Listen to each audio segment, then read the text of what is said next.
It may seem like Apple is behind the competition a lot of the time.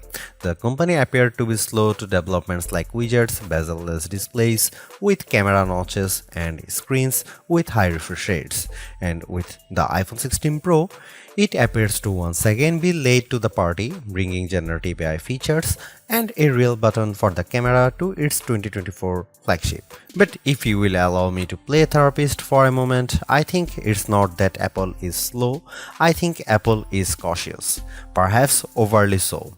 Caution on its own isn't a bad trait, in fact, it could be considered thoughtful rather than rushed to the cutting edge with its peers. Apple delivers, usually finding a slightly different approach that is often an improvement on what's out there. Just look at the Vision Pro headset or Apple Silicon, or even the iPod, the iPad, and the AirPods, which were far from the first of their kind when they launched. I am getting deja vu.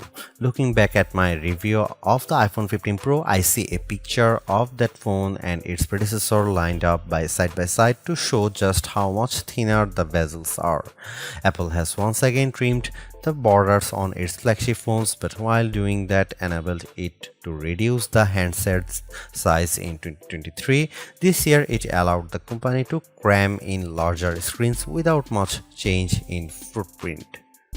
The iPhone 16 Pro and Pro Max displays have increased in size from 6.1 inches and 6.7 inches up to 6.3 inches and 6.9 inches respectively. Both handsets have grown ever so slightly too, by just under 1mm in width and about 3mm in height.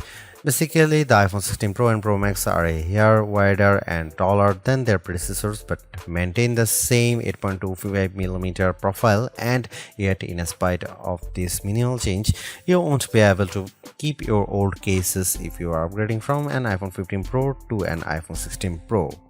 Not only would the cases not quite fit, you'd also need something with either a cutout or a sapphire crystal and conductive layer to be able to use the new camera control.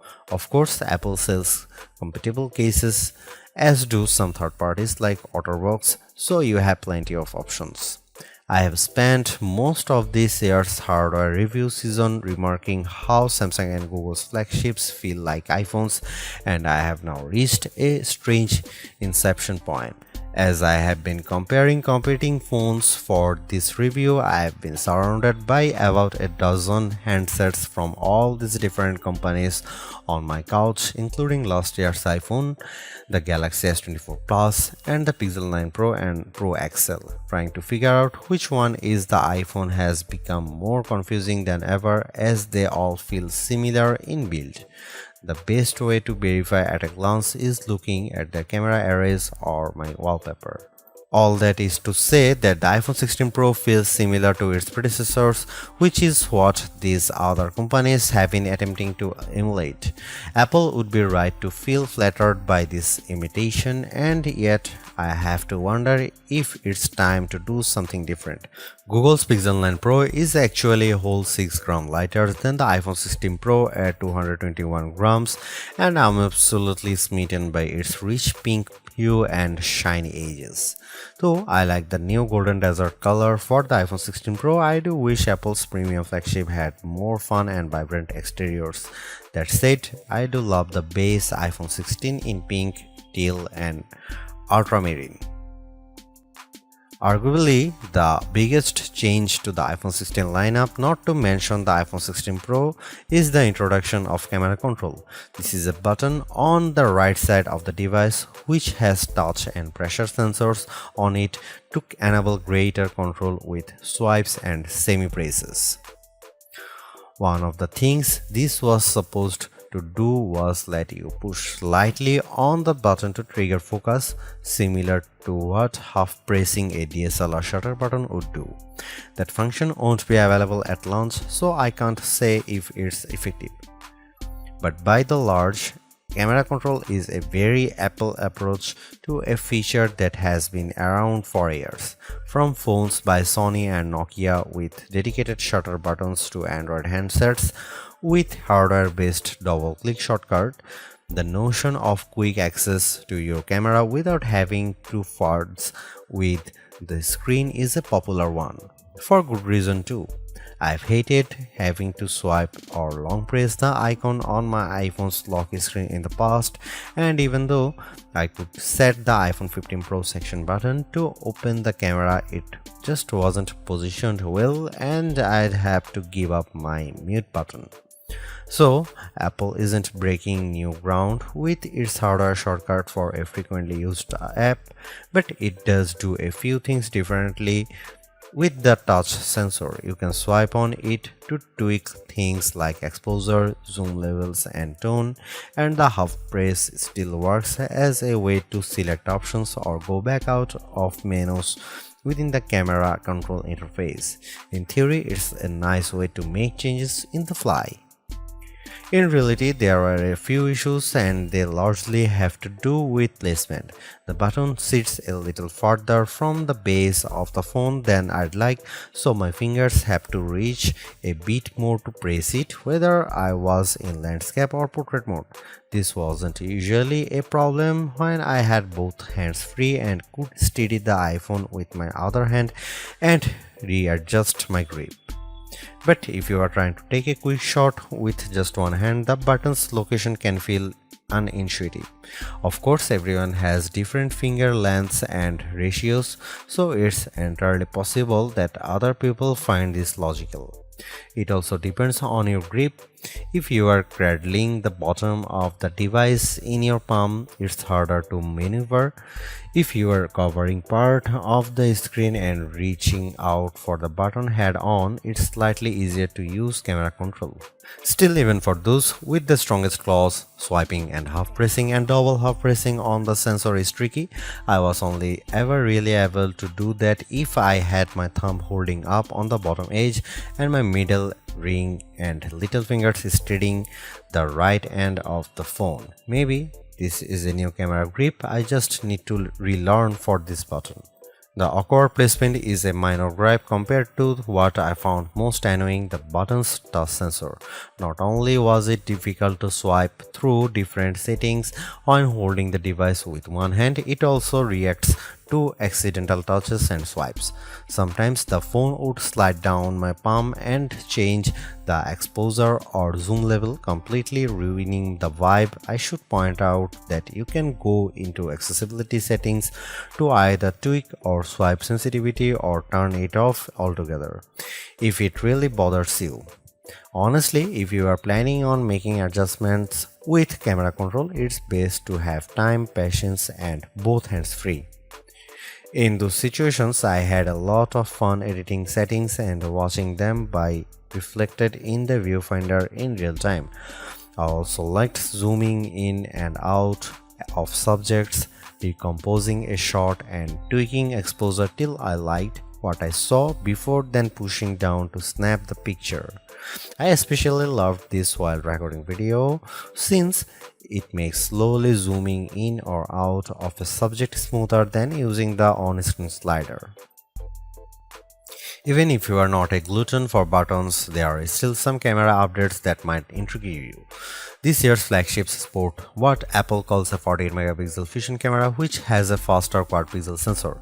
This enables what the company describes as zero shutter lag, which is wording it has used repeatedly over the years. In this case, it's referring to how quickly the camera will capture a shot after you press the shutter button. I will admit I was initially confused by this update, in part because it requires relearning some behaviors I had adopted to mitigate the shortfalls of older cameras.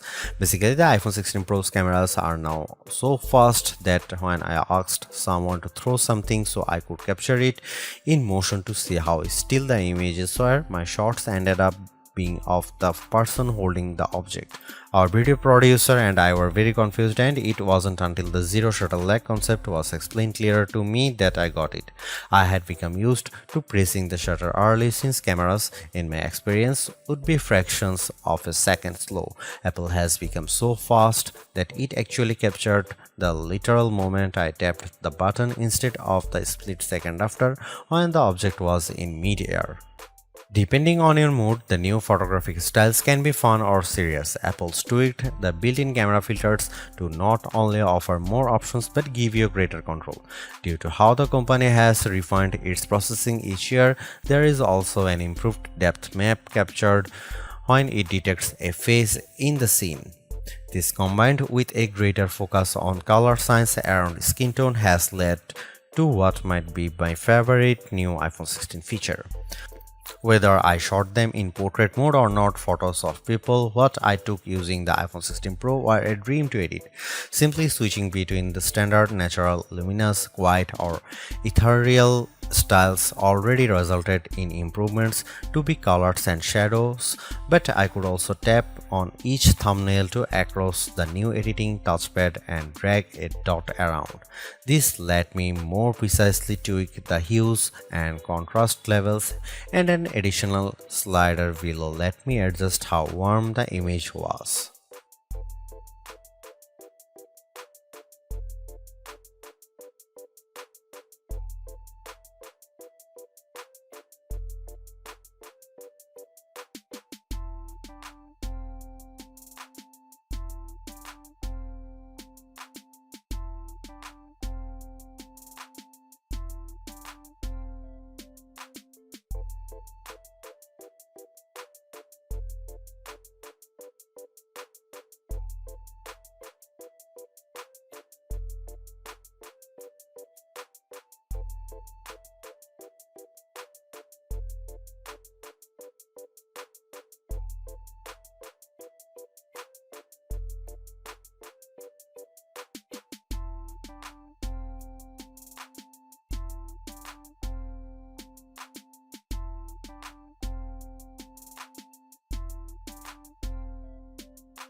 It's been about 2 months since the public beta for iOS 18 was released, and it was nice to get a taste of upcoming features like the new customizable home pages, expanded tap back reactions, and the redesigned Photos app.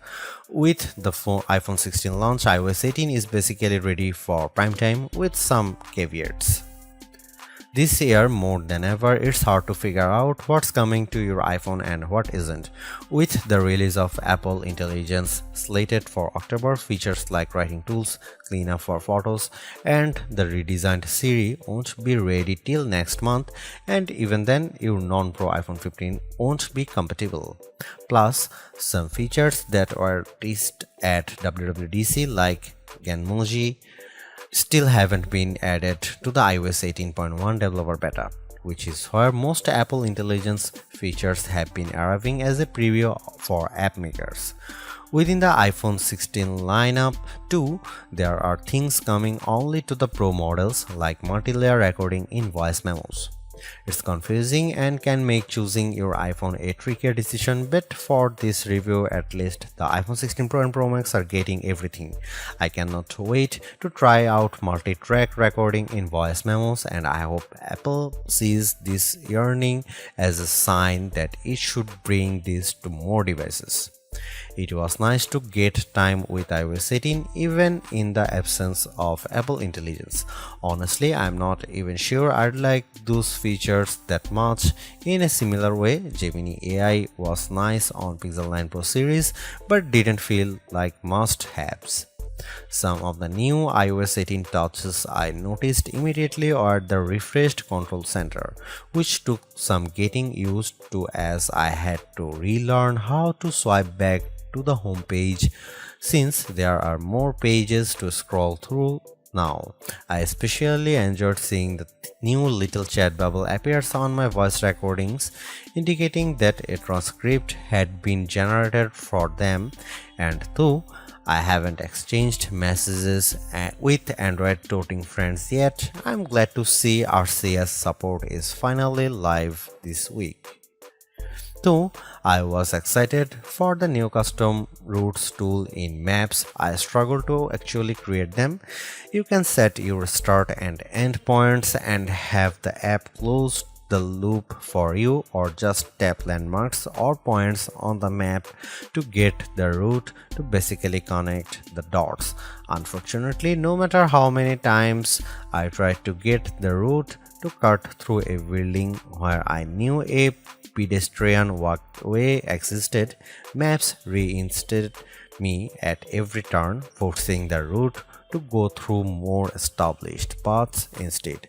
It's not unreasonable, but certainly not the open world route creation feature I was envisioning. The best thing about iOS 18 and also some new features in the iPhone 16 lineup is the customizability. I do appreciate that if you don't like something, you can usually turn it off. With the new ability to place apps outside of a rigid grid, you can now lay your home screen out just the way you like. The redesigned Photos app lets you create and pin collections so you can more easily find the pictures most important to you. And again, I'm glad Apple is giving people the option to turn off camera control altogether or adjust its sensitivity. Apple's caution is sometimes warranted, especially at a time when mistrust of AI-generated content runs rampant. The company taking its time to get Apple Intelligence right is understandable, but its deliberation doesn't always lead to winners. While I appreciate the attempt to differentiate camera control with the touch sensor for more versatility, I am not yet convinced on its usefulness. The good news is, and I cannot stress this enough, you have the option to tune it to your liking, and that's the theme I'm seeing in recent Apple features that hint at more thoughtfulness than usual. If you don't like something, or if something isn't right for your needs, you can adjust or disable it. In iOS 18, you have greater control over your home screen's app layout and can pin custom collections for easier reach. In the Photos app, the action button introduced last year could have been a spectacular fail had Apple not let you still keep it as a mute switch, but it managed to give people more functionality while maintaining the status quo for those who are just as resistant to change. Change is scary, change is hard, but without change there is no progress. Apple's cautious approach is a tricky balancing act that's evident on the iPhone 16 Pro. Some new features like audio mix and custom routes in maps delivers mixed results, otherwise like photography styles are hits. Then there are the basic ingredients like good battery life and durable, attractive designs that Apple cannot neglect. The iPhone 16 Pro's subpar battery life holds it back from beating the competition, which is stiffer than ever this year, especially from Google. Luckily for Apple, most people who have iPhones are going to stick with iPhones. It's just easier. For those already sucked into the ecosystem, the iPhone 16 Pro are worth the upgrade from a model that's at least 2 years old. If you already have an iPhone 15 Pro, for the sake of our planet and your wallet, you might prefer to hold off on upgrading, especially since this year's devices aren't that much different.